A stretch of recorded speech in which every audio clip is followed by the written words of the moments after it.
Hello and welcome to Bristol Ideas. I'm Andrew Kelly. Our Festival of the Future City, which is back this October, looks at how cities and countries recover and rebuild after war and crisis. As part of this, we're looking at Berlin and other German cities. And to help us with this, and also to discuss more widely the history of East Germany, I'm joined by Katja Hoyer. Katja is a German-British historian, a journalist, and the author of the widely acclaimed Blood and Iron, The Rise and Fall of the German Empire, a visiting research fellow at King's College London and a fellow of the Royal Historical Society. She's a columnist for the Washington Post and hosts the podcast The New Germany, together with Oliver Moody. Her latest book is Beyond the Wall, East Germany 1949 to 1990, which has been widely praised already. Thank you for joining me today, Katja. Thanks for having me. For many now, East Germany, the GDR, is a history lesson, if that. But for me, when I was growing up in the 1970s and 1980s, the GDR was both the stuff of espionage films and books, but also, and critically, the front line of the Cold War for decades. And all this was tied up with the fear of nuclear attack. Your book covers some of these areas, but provides a very different view of East Germany. Yes, I've tried to provide a view from the inside, as it were, so from the perspective of the people that lived there. I think one of the issues with the historiography so far, so with the stuff that we know or have been exposed to as people who sort of live in the Western world, as it were, is that all of this is from the outside. So you've got people imagining, what it was like and seeing it also from the perspective of an enemy, of course, during the Cold War. So things like spies or like the wall itself play a huge role. Also, the fact that people largely talk to East Germans who have chosen to leave East Germany, so to try and get sort of around, under, and over the wall at kind of a huge risk to their own lives, also means that there's a very particular narrative that has stuck with us, I think. And I think if my book seems different from what's out there already, it's because I've spoken to lots of East Germans to try and create a story that is understandable for people who are not part of it, but told by those who were. And the book, just so that listeners and viewers know, weaves these stories throughout, doesn't it? Both in terms of stories you've picked up from existing biographies and so on, but people you've spoken to directly as well. Yeah, and that was important to me too, because I think even with any given topic, if you sort of tell people that a certain law was passed or a certain economic trend was underway, it's very, very hard for most people to imagine what the reality of that actually looked like on the ground. So how did this actually impact real life people? So I've turned this kind of traditional way of writing history on its head and start most of the chapters with a short anecdote by somebody who experienced something that is often a result of a decision taken elsewhere. And I think that makes it more understandable and hopefully more relatable what lives would have, or what people's lives would have been like in the GDR without dehumanizing the experience, as often happens. I think that's already been done a lot when it comes to the war, because people do talk about individuals who were trying to flee, and their stories as to why they wanted to get away from the GDR, what they did afterwards. These things have been explored through the eyes of individual people. But what it was actually like, say, for, I don't know, a farmer whose farm was collectivized, or how somebody would have felt when they were forcefully resettled from the war, or how, I don't know, a young mother felt when she started working, because that was sort of what people did, and at the same time trying to look after a small child. When you could talk about the big policy of getting women into work, but really what this actually looked like in reality is quite difficult to understand unless you can see it through the experiences of somebody who went through that experience. I mean, there's some tragic stories you write about, but there's also some uplifting ones as well, particularly the one you mentioned there about women going into the workforce and so on. It's something I'll come back to later on, but these were significant changes for people, weren't they, that changed their lives after the Second World War? Yeah, it's very much an unprecedented political, social, and economic experiment, and also one that is particularly interesting because you've got its counter image, so to speak, in West Germany. So you've got the same country, almost like a sort of big open field experiment, the same country, people with a similar background, and you draw an artificial line in the middle and see what happens if you expose one side to a kind of socialist ideology and a socialist system and the other one to a capitalist one.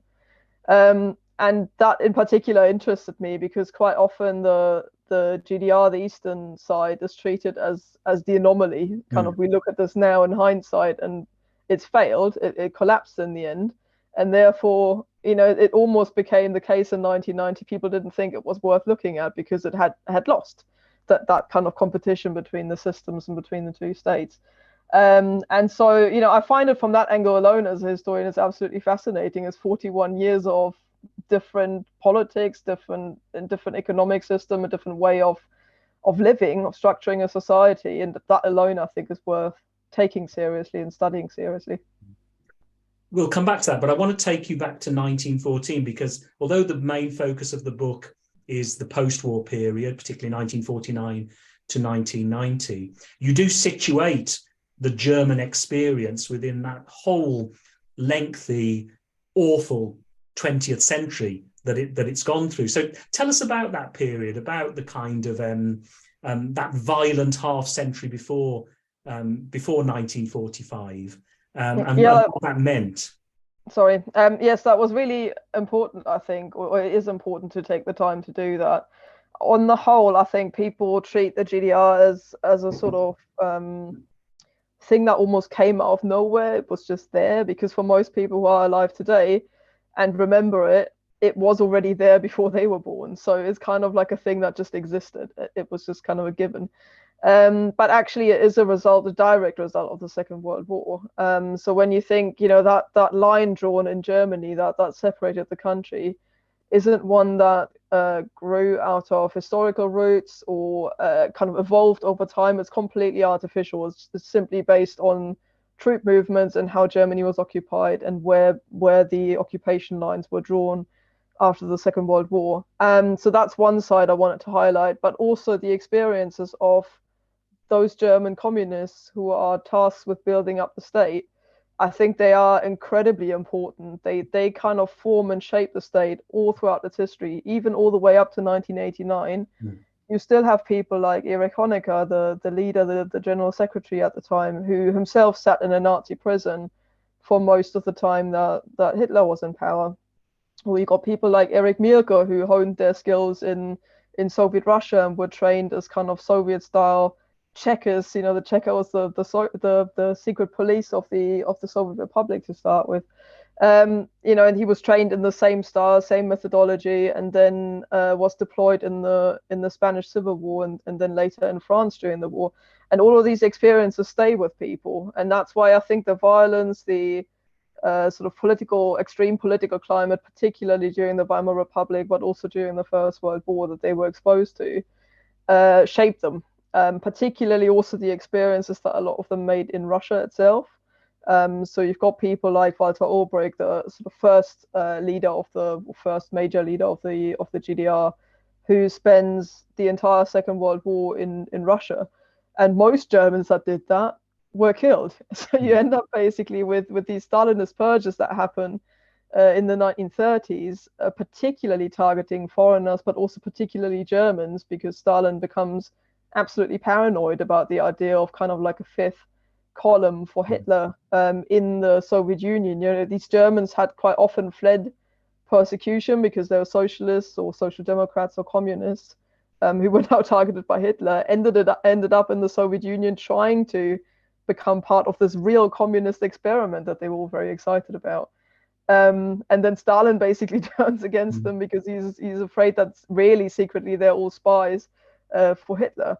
And because of that, if you take the Politburo, for instance, of the German Communist Party that existed before Hitler came to power, 9 of them go to Soviet Russia, and only 2 of those 9 are still alive by the end of the war.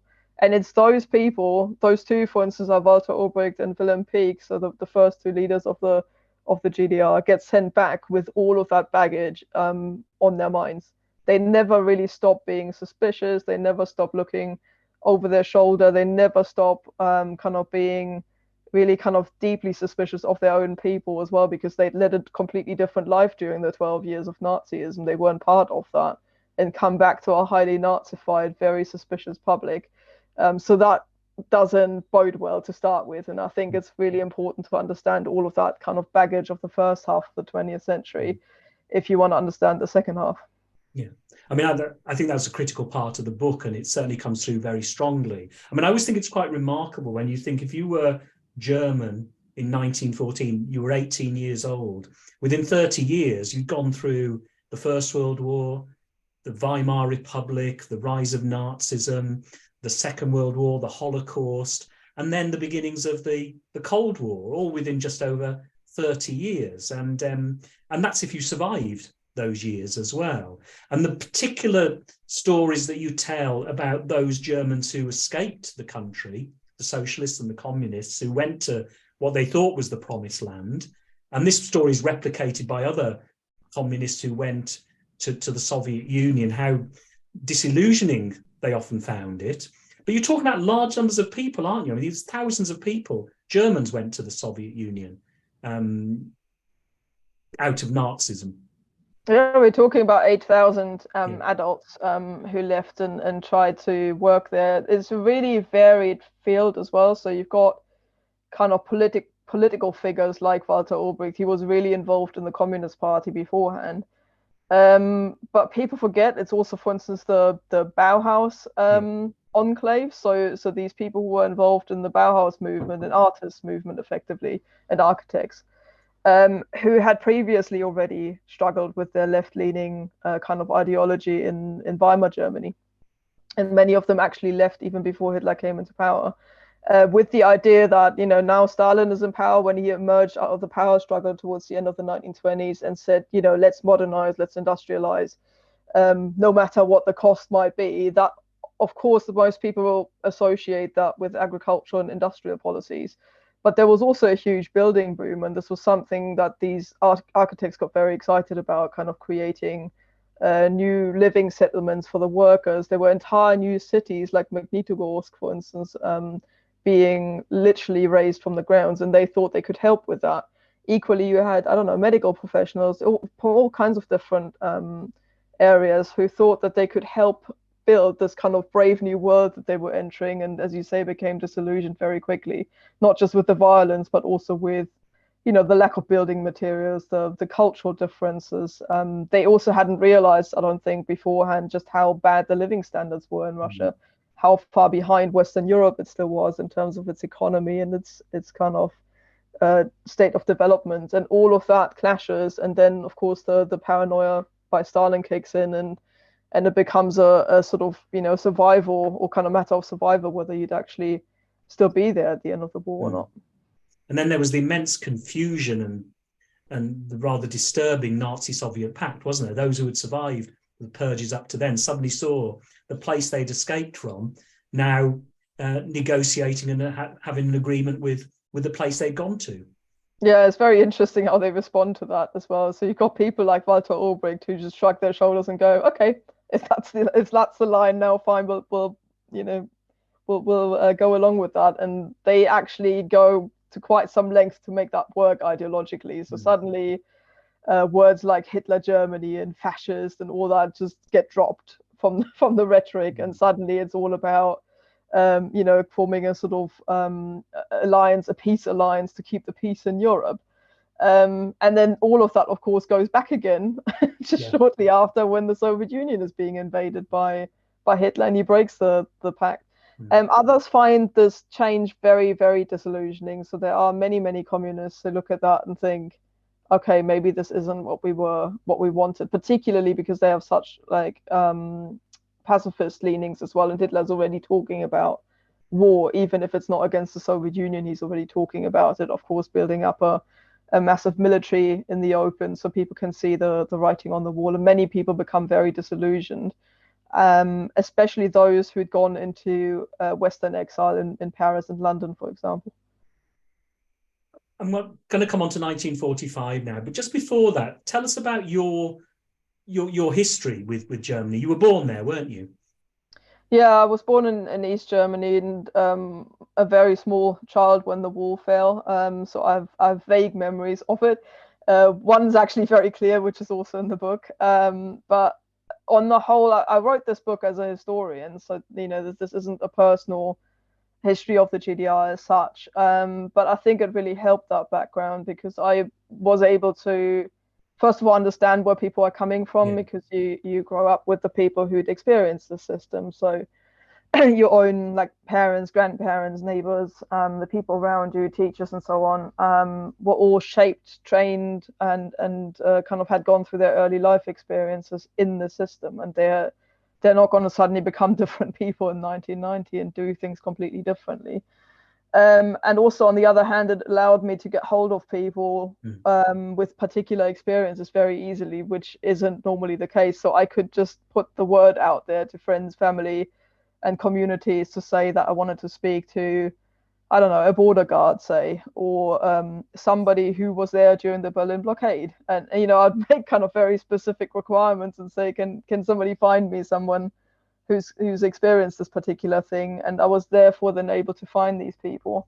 And also people trusted me with their stories. I mean, this is a huge amount of trust at times where, say, somebody gives you their Stasi file, the secret police file that was collated on them, and has literally got their life and details about their life in it. And for somebody to trust you with this thing that narrates their life in somebody else's voice, you need that kind of atmosphere where they feel you're on their side and you want to tell a story that doesn't catch them out. And that's very difficult to do if you come from an outside perspective, perhaps even like not speak the language, for example, or come in with an accent that sounds unfamiliar. Those kinds of things have really helped. Mm. So we get to 1945 and the war comes to an end.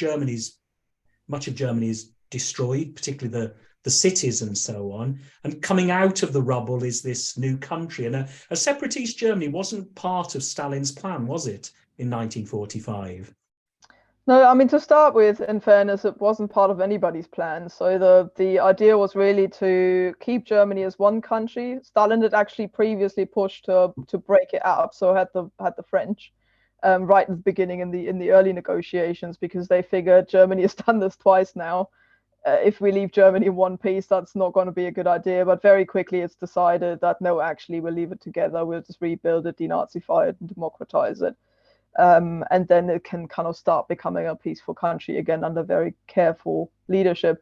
The problem was that in 1945, in contrast to 1918, the country was completely destroyed and it had absolutely no legitimacy, no political class that could kind of take over at this point. Anybody who had anything to do with politics was, of course, heavily Nazified, and therefore neither morally nor in any other shape or form acceptable to carry on with public office.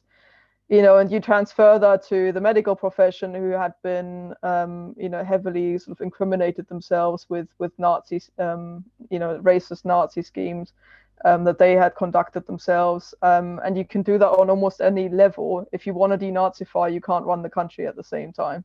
And so the Allies basically decided to split, just for administrative purposes and to make this a bit easier, to split the country into 4 zones, so that each of the occupying powers would only have to look after kind of one part of Germany, not the whole thing.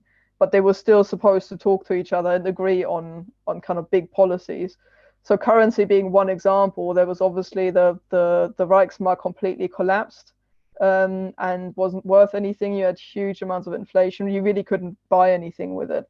And so it was decided that if any new currency is going to be introduced, which it will have to be eventually, all 4 of the powers will have to agree on that. And these are the kinds of things that become increasingly difficult when you have kind of opposing ideologies and opposing systems behind these occupational powers that are working together.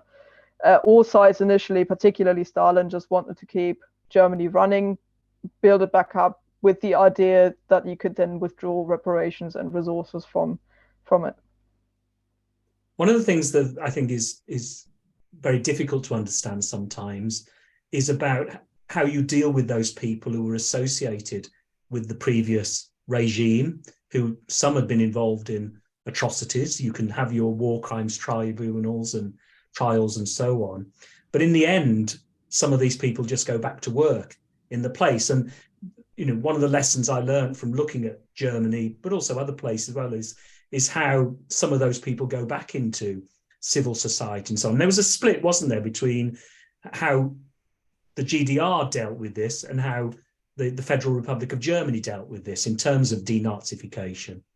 Yeah, there are loads of differences between the two. I mean, initially, the Americans, I would say, were actually the harshest kind of judges of the German character. So they initially had this idea that because this happened twice, Germans must have an intrinsic kind of militaristic strand and one that can turn very nasty. And this is kind of almost like an ethnic thing that's part of the very soul of Germans.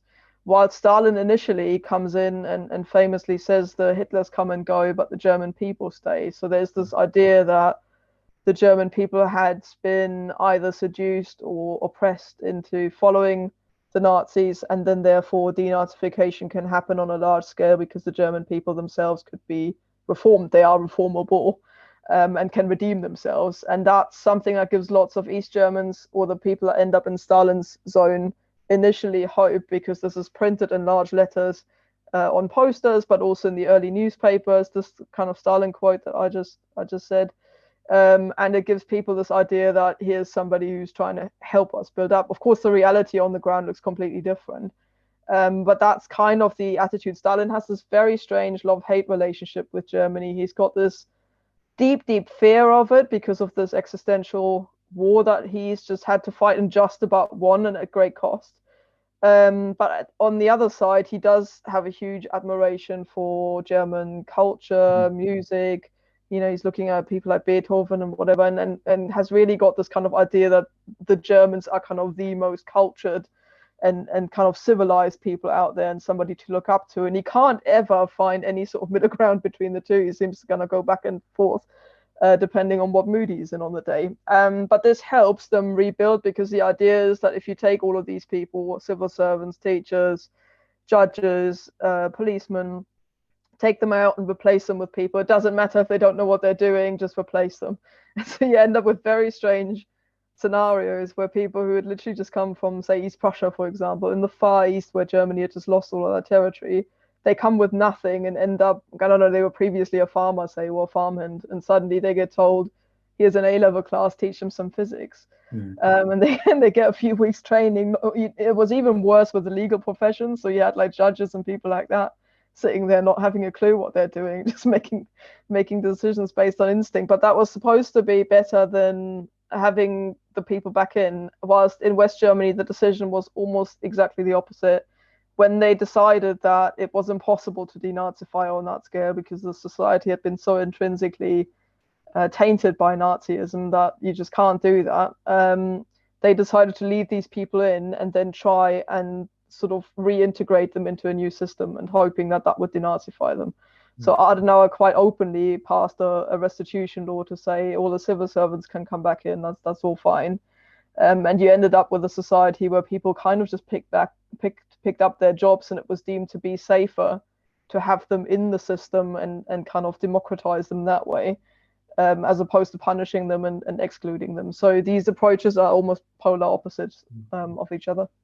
And do you think that's reflected in how the two Germanys came to terms with the Holocaust, for example? Because from what I understand, the eastern side, the DDR, were very clear about this from the start, whereas it took many, many years for the Federal Republic to begin to come to terms with what had happened in Germany, particularly in how they remember it and memorialize it. Yeah, I mean, it's a tricky subject in East Germany as well. People did talk about Nazi crimes, but it was very focused on the socialists who were targeted by it. So when you go to German concentration camps, say like Sachsenhausen, just outside of Berlin, for example, then there's almost like this kind of shrine to socialist martyrdom there at the time. Same in Buchenwald, the largest one on German soil, just outside of Weimar. They were built up earlier as museums and as kind of sites to go to and remember how horrific fascism is, because in the socialist logic, that's the highest form that you will get to with capitalism. So the idea is you have a kind of free market economy, that turns into outright laissez-faire capitalism. Because markets are needed and it needs to expand, it will turn into imperialism. And then from there you get to fascism. So this is kind of the natural progression in the socialist logic.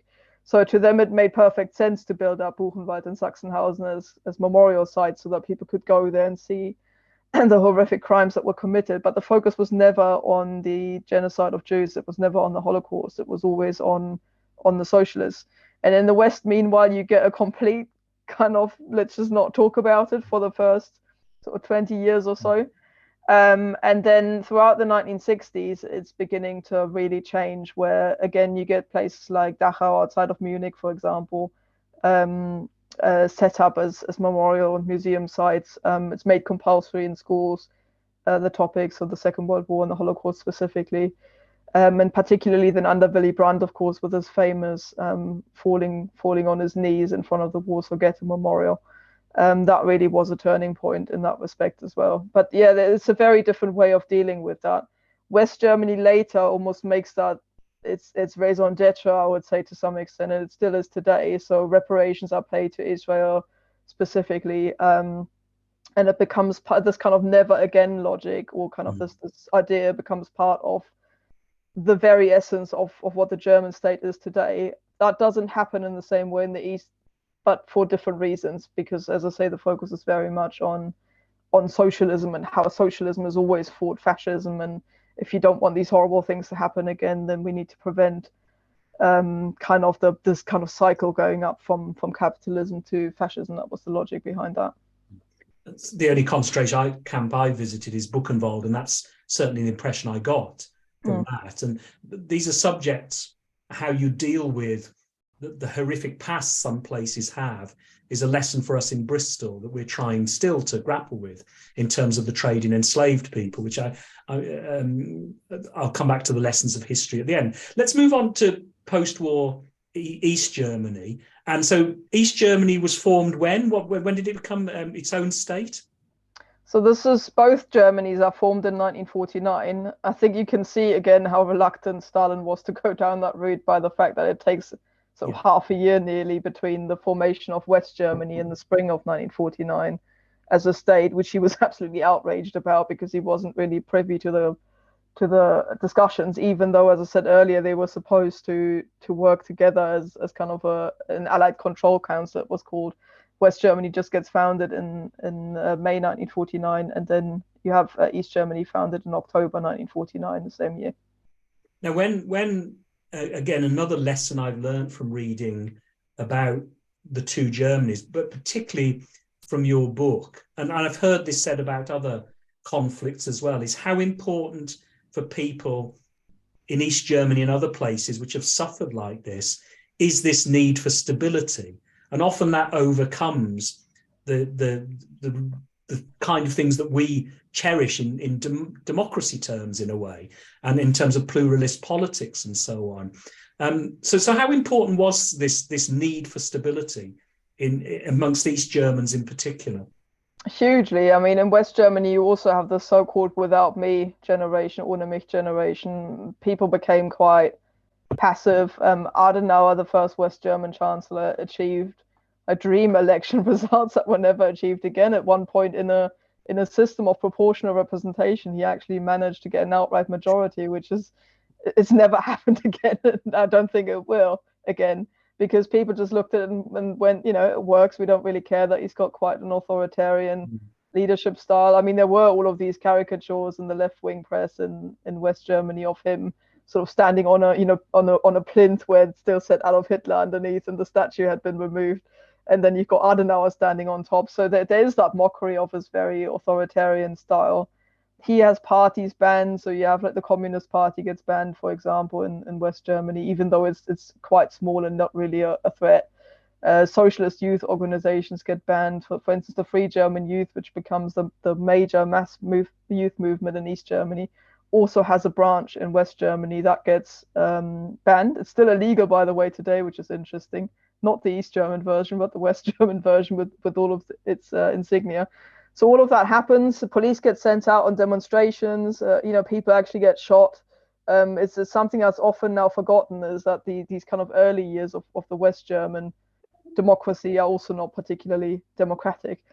But then on the flip side, in East Germany, it's the same thing. People are really after stability, after just having a job, having somewhere to live. The problem is that the West can provide all of these things, and you basically have this economic miracle in the West, where Adenauer is able to keep people happy and satisfied, because they are basically, people are well off, they're prosperous.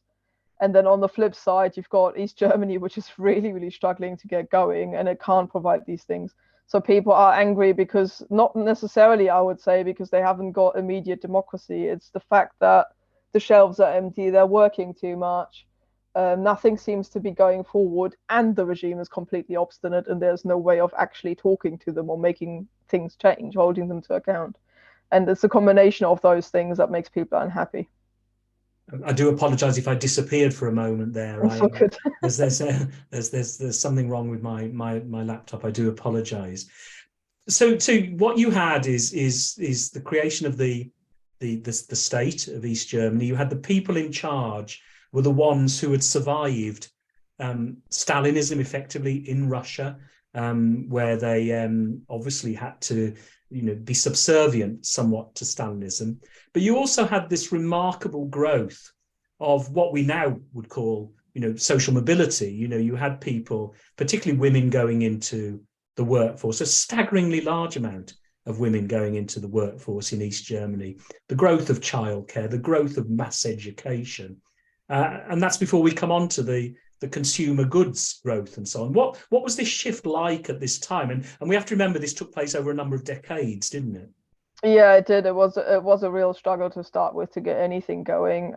The aspiration was always there, but it took quite a while. When you have bombed out cities, on top of that, the Soviets took a lot of reparations. This didn't happen in the West at all.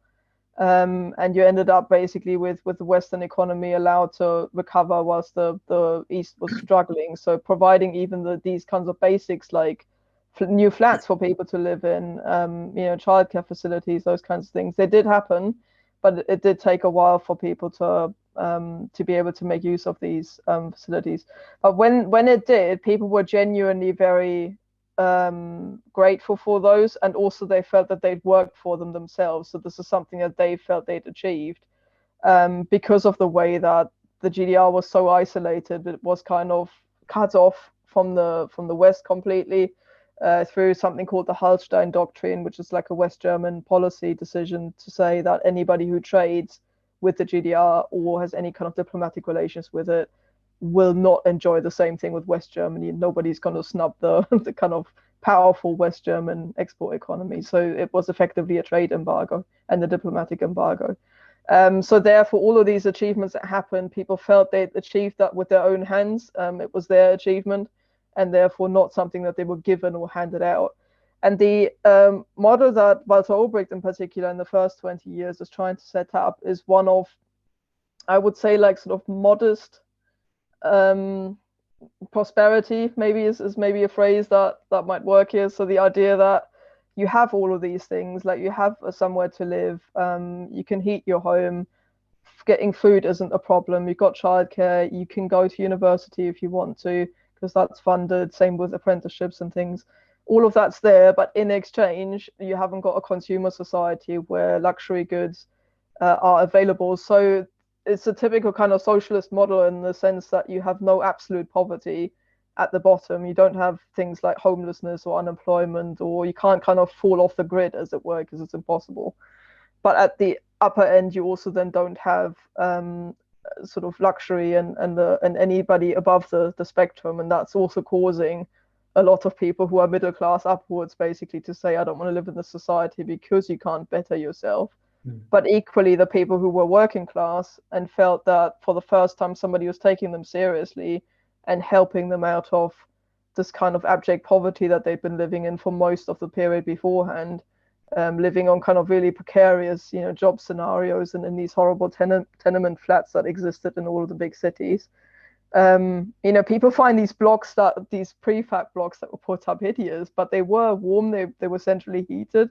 They had running water. To somebody who'd lived in one of those horrible flats in a working class district in, say, Berlin, where there were no regulations whatsoever in terms of what that should actually look like, and you lived with like your extended family in one small flat. This was good. People liked those and kind of thought they were good places to live.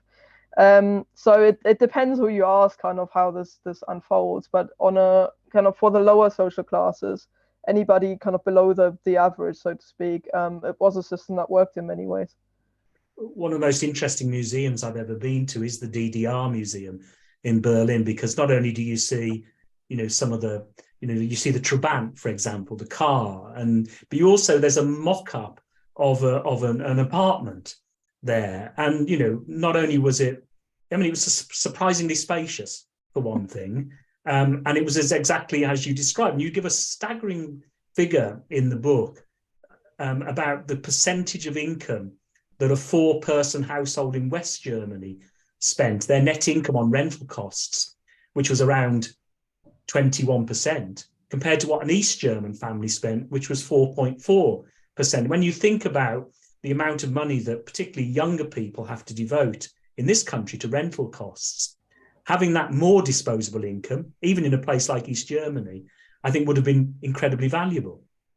Yeah, and it's the security alone. I mean, you don't have to worry about whether you can scrape together the rent for the next month. And if you can't, you're going to get chucked out. You don't have to look at, I don't know, your rental contract every month in the hope that it hasn't gone up because, of regulation lacking or whatever. So it's just the sheer security of it as well. You really haven't got to worry about the basics in life, and kind of living somewhere warm and dry is one of those. It took a long time for those to go up. So, I spoke to lots of older people who said like the living conditions are really quite atrocious to start with in these older houses that were decaying or that had been damaged by the war. And because building materials were always lacking, it took quite a long time for those flats to go up. But once it got going and they were building millions of these, as you say, they're reasonably spacious as well when you compare to the way that, people in London, say, live. I'm sure it's a similar problem in Bristol as well.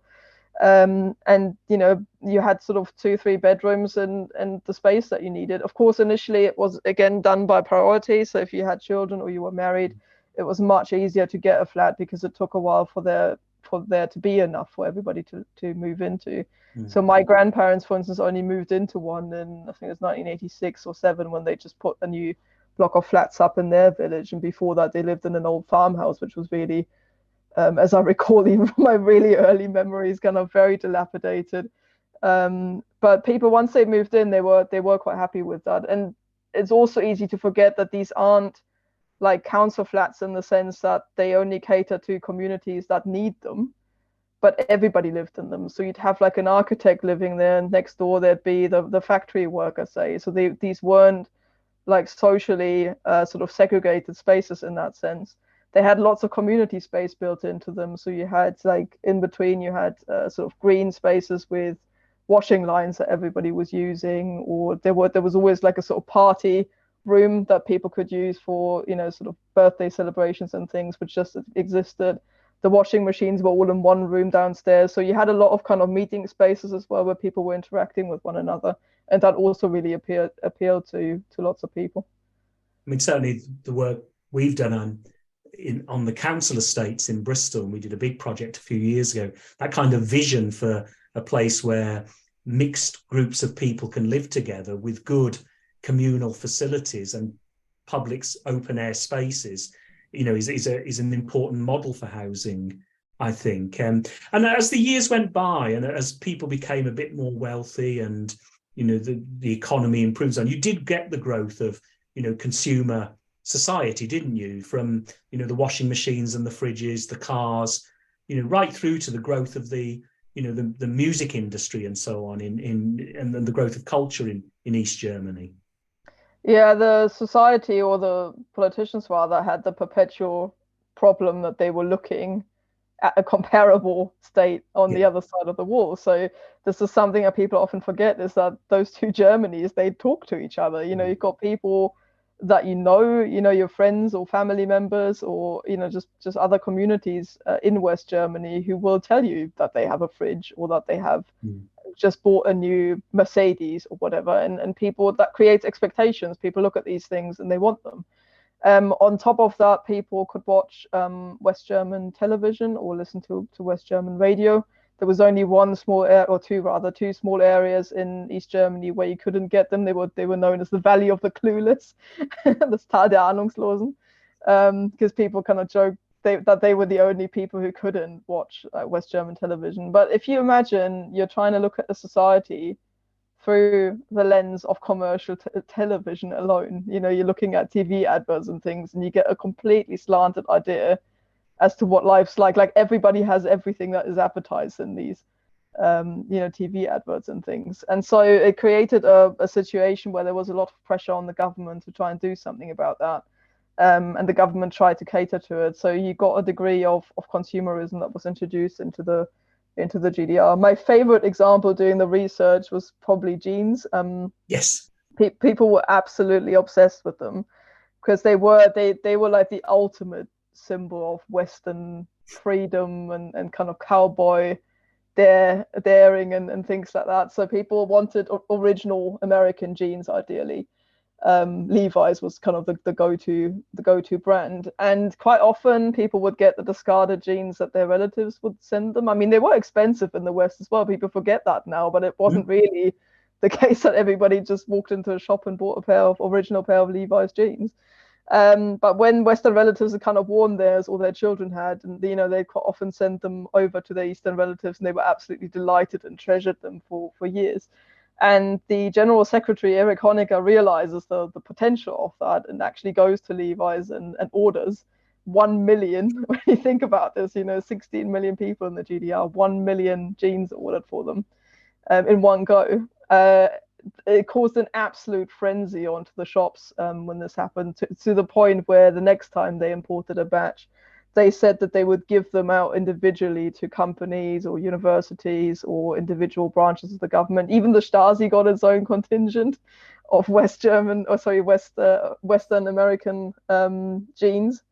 And that in itself, just shows that the government is trying to catch up with a trend it can't catch up with, because it's basically operating in an extremely expensive welfare system where it's trying to provide everything on a basic level in exchange for not having these luxuries.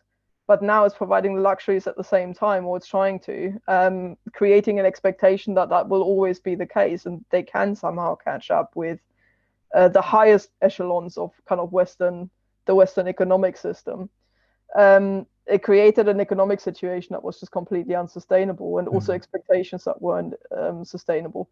Because during the early years, in the Ulbricht years, people just sort of accepted that life was what it was. They kind of accepted that they had a roof over their heads, but they wouldn't drive a Mercedes. That's fine. And many people I spoke to, and that I also kind of, looked at their documents and records and things, that seems to have been the case. People, especially shortly after the war, they just appreciated the stability.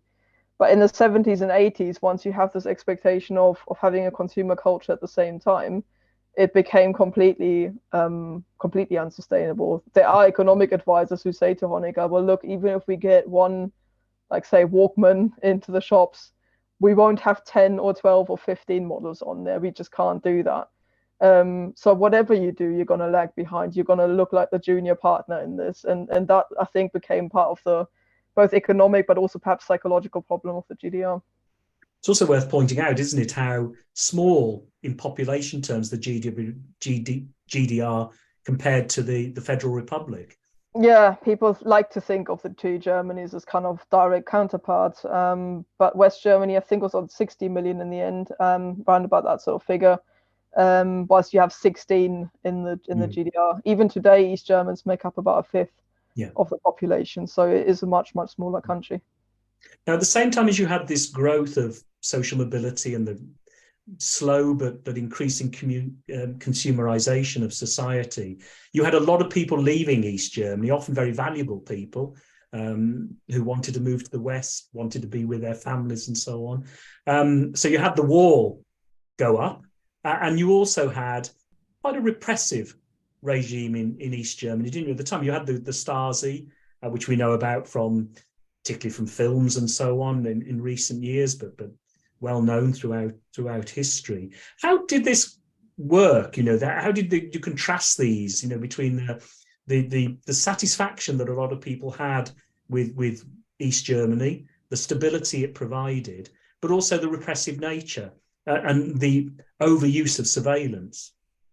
Yeah, I mean the maybe let's start with the wall in itself. I mean the regime felt it had to put this up because, as you say, it had a brain drain effectively. People who were above average in their income and their social standing and were suddenly asked to live in a classless society didn't want to do that, and so they left, and this caused a lot of problems, particularly in the countryside, for example, where doctors and nurses were lacking, for example, dentists, people like that. But also engineers to rebuild the cities and things. So eventually the wall goes up and these people get locked in.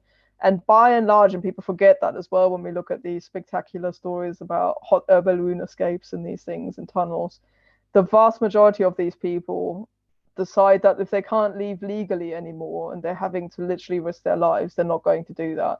And they made do. They stayed in the GDR and arranged themselves with the system and sort of tried to live their lives there. And that happened. But at the same time, of course, it is incredibly oppressive and becomes oppressive to those people who are desperate to leave, for example, because they have family on the other side, or because, as an example I have in the book as well, where somebody works in West Berlin and then suddenly loses his job and decides to, perhaps in sort of youthful naivety that, what's the worst that can happen kind of thing, and wants to go over there. The Stasi itself, I think, is in large parts a kind of remnant or a symptom of this paranoia that I described earlier, the background that people came from, in the sense that these experiences during the war in particular under the Stalinist purges becomes like a part of their psyche. So there's kind of this constant idea that people have got it in for them, people are constantly plotting things. Then you have the 1953 uprising in East Germany, which is a mass uprising of 1 million people, mostly against living conditions. You've got the uprising in Hungary in 1956. You've got the Prague Spring. So they're looking basically constantly at their own population with the sense of suspicion.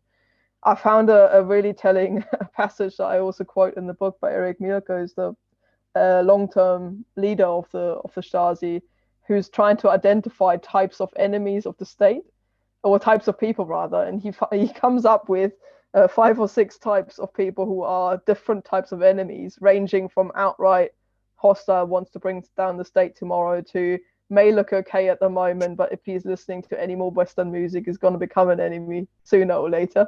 And then there's only one type that is like positive, and that, I think, just tells you so much about the way that he thinks about East German society. They just didn't trust people, and they went totally over the top in terms of surveying them. And I would go so far as to say that for the vast majority of people, if you grant them reasonable living conditions and you give them a life worth living, they would have carried on with their lives without trying to bring down the state. That happened in 1989 for a lot of reasons. Not least the collapse of the Soviet Union, but also the intransigence, precisely this paranoia and the idea of not working together with their own people. That, if they hadn't done this mass surveillance, and quite often they didn't even know what to do with the data that they collected, it wouldn't have made any difference as far as I'm concerned. So if anything, I would say the anger that you see later is in part actually caused by the Stasi trying to prevent that, or trying to oppress that particular anger. Had they given it a vent earlier and allowed some reform and things like that, it might have looked completely different. So yeah, the Stasi is an interesting phenomenon. It is more a result of the regime's thinking and their internal paranoia than any kind of real direct threat to the state. You also point out, though, that they collected so much material that it was hard to work out what they would do with it all. Yeah, and also in advance. So if one of your enemy types is a potential, could become an enemy in the future, is currently a model citizen, but might eventually be a problem, then you end up in a situation or in a kind of logical twist whereby you have to monitor what people are doing so that you can find the precise moment at which point somebody becomes slightly critical of the state. But what do you do with the information that, I don't know, somebody is married, has got 2 children, helps his wife in the household, doesn't go to the bar too often. So and so is his friend at work. You know, you get all of these random details in there that make absolutely no sense. And what are you ever going to do with this? And it just gets collected because somebody gets told to monitor your life and write up what they find. You know, people's affairs are like listed in there, which is one of the many reasons why people don't want to see their Stasi files quite often. These kind of personal, private details. But what's the Stasi ever going to do with these things? So, of course, it gets used for political enemies. So where people are, for instance, meeting up in groups and trying to mount opposition, that is quite often very effective in the sense that they find out before this happens where people are going to meet and then arrest them and put them in prison under terrible prison conditions as well. And it works as a form of deterrence as well, because people know just how horrific these prisons are. Stories are going around and deliberately being spread by the Stasi to some extent as well, about the conditions in there and about the types of things they're going to do to you.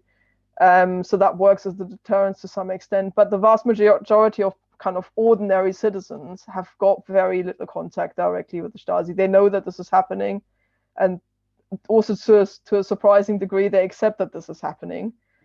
But at the same time, it doesn't interfere with their lives as such, and it doesn't kind of stop them from doing what they're doing. Before I come on to the collapse of the GDR, just some general questions about lessons we can learn. The first is about cities, cities are one of our concerns in the work we do. Many German cities were destroyed in the Second World War. Are there any kind of general lessons you would draw from how cities were renewed in the GDR post Second World War? Well, one thing I found interesting was that because they were destroyed largely, or many of them were, it was sort of like a blank canvas. So in many ways, there was deliberate thinking behind the way that the cities were structured.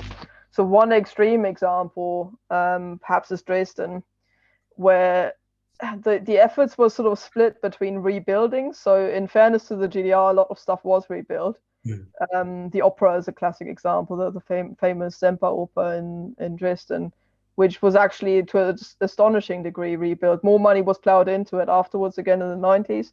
But those people I spoke to who were there in the late 80s, shortly after it opened, said it was absolutely amazing, all of the kind of Baroque details on it and everything. So that happens. But at the same time, there's also a lot of thought about how can we make these spaces work in a kind of more efficient way on the one hand side, but also in a more kind of socialist way, if you will. So large squares are a big feature of them, for example, so that you can have mass demonstrations on the 1st of May, for example, as kind of large displays of kind of mass demonstrations and stuff. You have these great big Soviet style sort of boulevards that are even today still a very overt feature of Berlin, a very iconic feature of Berlin, something lots of people notice, is that you've what are now kind of 4 or 6 lane roads going in and out of Berlin. These are all there because Berlin was sort of raised and then rebuilt specifically with these kind of large trunk roads in place. So the Alexanderplatz, actually, last example in Berlin, is an interesting example because it's functional. It's a great big square where, again, demonstrations and festivals and things can happen, like the Youth Festival in 1973. But you've also got really interesting features like, I don't know, there's a world clock, for example, that was designed by an artist, which shows you the different times around the world. Still a very popular meeting place today. If you're meeting people on Alexanderplatz, it's quite often, let's meet there. Fountains, mosaics, there's a lot of public art being displayed. That's, for instance, one of the things I really actually personally like about East Germany even today is the amount of public art you've got. Almost everywhere you go, you've got like mosaics and sort of stained glass windows showing different scenes. And yes, of course, a lot of it is propaganda, but not all of it. And statues and things. So, it's quite like say, for instance, the East German Zoo, the East Berlin Zoo, there's one in East and one in West Berlin.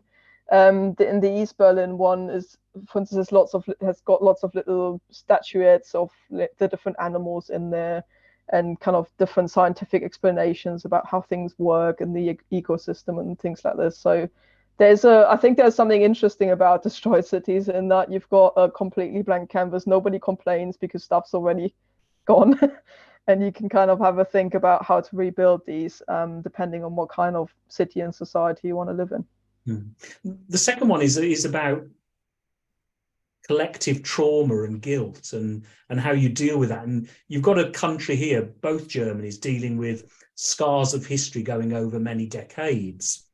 One of the most troubling books I ever read, which you mentioned in yours, is A Woman in Berlin, which told the story of the horrific rapes that took place, for example, as the Russian troops advanced into Germany.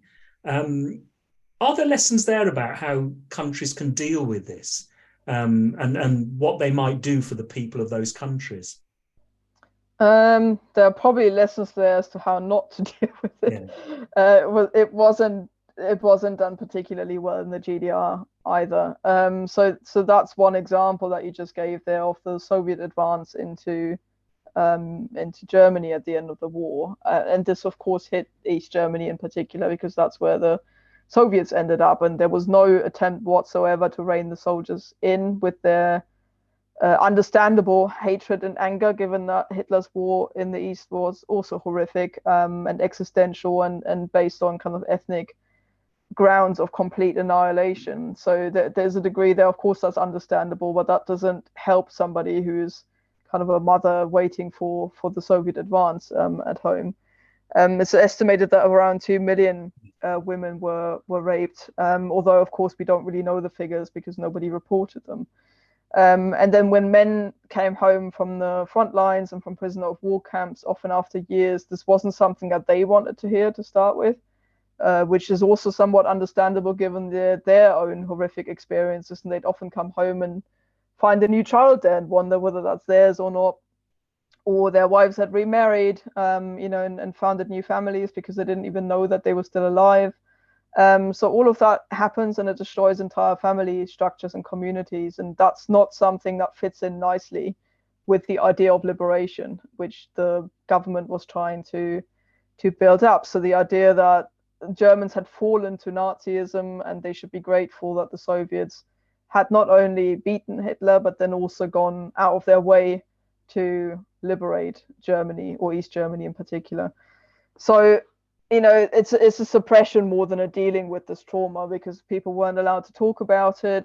In fact, one of the kind of early efforts of the newspapers that are beginning to spring out of the ground in the 1940s and early 1950s, they make a concerted effort to say to people, stop moaning about this. What you've gone through is nothing compared to what they've experienced. You've brought this on yourself. You should take your lesson from this. Be grateful that the Soviets let you live and are rebuilding your country. Let's move on. And it became this collective trauma that literally millions had gone through one way or another without anybody ever talking about this. That really, I found that quite striking, even now, talking to people who were there, who were saying to me, you can't ask that question, or like suddenly became angry when I asked them a question when they'd been perfectly fine for me to do the interview with them previously. When you suddenly sort of hit onto something that was such a deep and buried trauma that they've been told all their lives not to talk about. So that's, perhaps a lesson in not to deal with national and collective trauma. I think there are important lessons of where things have gone wrong that you learn, as well as where things have gone right. And there's so many lessons to learn from the overall German experience, I find. And as I mentioned earlier, particularly as we in Bristol try and come to terms with some of the past of our own city. And that links to how you work through history, how you work through the past. And the Germans have done this particularly well in recent years, as we talked about earlier. And I was struck very much in your book, 2 points you made. The first was about no longer making history, but owning history, that the East Germans had a right and a need to own their history. And the second was linked to the Martin Luther 500th anniversary you talked about a nation finding its roots and how rootedness is so important if you're going to grow. Yeah, and that's an interesting realization by the GDR, because previously everything that they did regarding their own history was based on this foundation myth of anti-fascism. Helped by the Soviets, they finally rid themselves of fascism, and here we go with our utopia. And there was nothing before that. And so at some point they realized that actually people need history. They do need to feel that they're part of something larger, that what they do isn't just gone when they die, but they are indeed a small part of a much, much bigger thing that's worth living in and living for. And that's, I would say, quite a basic human need, to feel that you come from somewhere and you're going somewhere beyond yourself.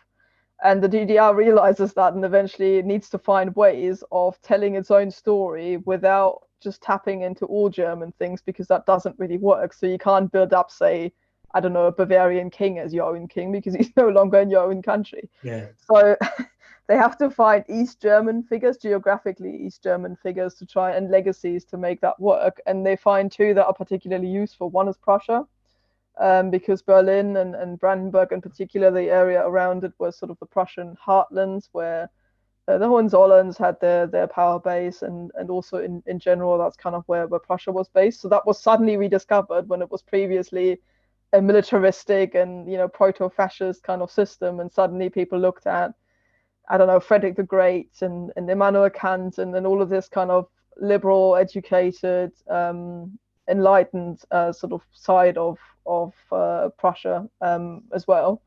And the other figure is Martin Luther, where you think he's a church figure, like the church figure basically in a Protestant region. He sided against the peasants in the wars with the kind of aristocracy, with the old regime. You know, previously he was completely kind of dismissed as somebody who just panders to the aristocracy and gave in immediately, and, you know, all of that. And obviously, of course, as a church figure in an atheist state, he wasn't ideal either. But suddenly he was rediscovered for his role in shaping the German language. By translating the Bible, he'd not only made religion accessible, but actually shaped German language and culture with it as well. And when the anniversary came around, the 500-year anniversary, there was a huge amount of effort put into renovating the Wartburg, the castle where he transcribed the Bible.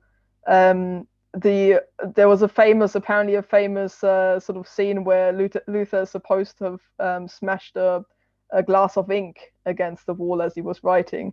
And that ink stain on the wall was actually repainted still during the GDR years, so that tourists could go there and see and say, this is where it is.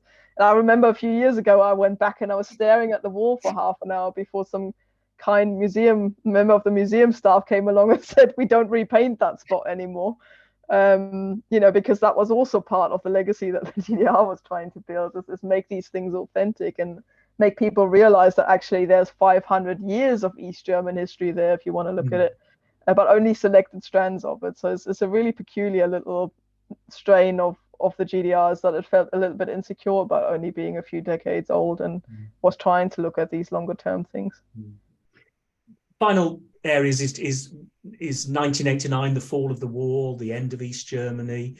The impression I get from the book is that few wanted that to happen, that, you know, more freedom would have actually strengthened East Germany as against destroy it. Is that right? Ideologically and psychologically, yes. So I've spoken to loads of people, and also when you look at the placards that were held up at demonstrations early on, as things were building up across the summer and early autumn of 1989, people are still asking for reform. Yeah. And indeed, many of the intellectuals of the GDR who had previously been incredibly critical of the regime, mainly for its sort of intransigence and it's being kind of stuck in this old way that there wasn't any way to change that, were now actually warning of reunification, because they were worried that East Germany would just be absorbed in what they perceived to be an entirely capitalist system. So initially you get all of that.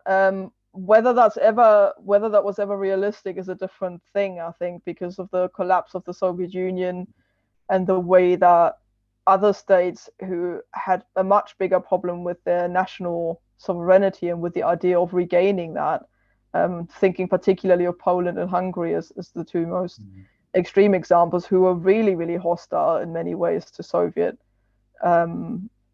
Soviet connection that their country had, because they really felt that this was taking their own national identity away, something that never really happened in East Germany to the same degree. when they were all going down the same route and much, much quicker than initially anticipated, it had that pull effect, basically. So I'm not entirely sure economically, politically, where there would have been a way out for the GDR to still exist. I think that was unrealistic the moment that the Soviets sort of took their foot off under Gorbachev and said, do what you want then, because it put so much pressure on the GDR government to do the same thing. And then on top of that, I think the fact that you have the same people still within two states, there was always this idea of the so-called magnet theory, where you basically have like the two German states as magnets. They always want to go back together because they're one people. And it's just a question of which magnet gets drawn to which. And by 1989, the die is cast. Yeah. And any reflections? The book, you take the story to 1990, but there is a further part of the book which looks at what's happened since then. Obviously, sometimes it's difficult to get lessons from more recent history, but are there any general lessons of reunification that you'd point to in terms of how this might work better in the future? I think one problem with this was that, or perhaps the main problem was that it was very one-sided. So once East Germans had voted overwhelmingly to say, yes, they want reunification and they want it done quickly because they were promised that there wouldn't be unemployment, for example, or that any kind of economic fallout would be made up for by state subsidies.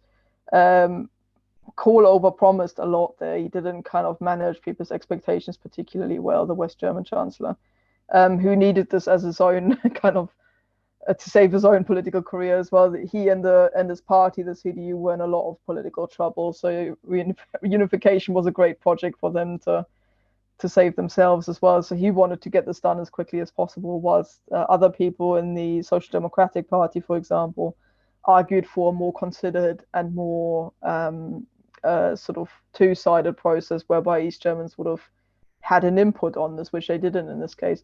The West German negotiators were very, very open about the fact that this is a one-sided process as well. They just said, we've got a system that we like. Our state hasn't just collapsed. What we do is you join us, and then we can talk about how that happens, but you're joining us. We're not making a new constitution or creating some sort of new Germany out of the two.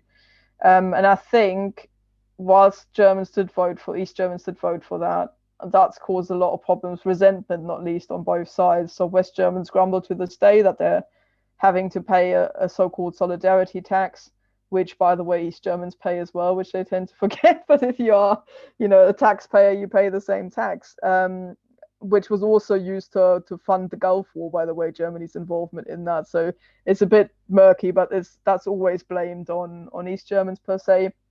And against that isn't really counted the fact that you're kind of denationalizing or privatizing an entire economy, an entire state's economy at blinding pace. So the amount of corruption and mistakes that were made in the process, were just staggering. People's entire livelihoods, the companies and things that they'd built up, the identities that they'd built up with it just suddenly vanished overnight. And people were asked to partake in that process by dismantling factories and machinery and whatever, just so they could be sold off for one mark to Western investors. And those kinds of things created a lot of resentment, and that's still very much around. There wasn't enough empathy in the process, and there wasn't enough of an understanding that if you create a situation where one side feels like the loser, it ends up very badly, and that resentment lingers to this day. Well, there's many important lessons to learn from Germany and East Germany from 1949 to 1990 and reunification onwards. And there's so much more in this important book too that we haven't covered here. I do urge you to read it. It's a wonderful read.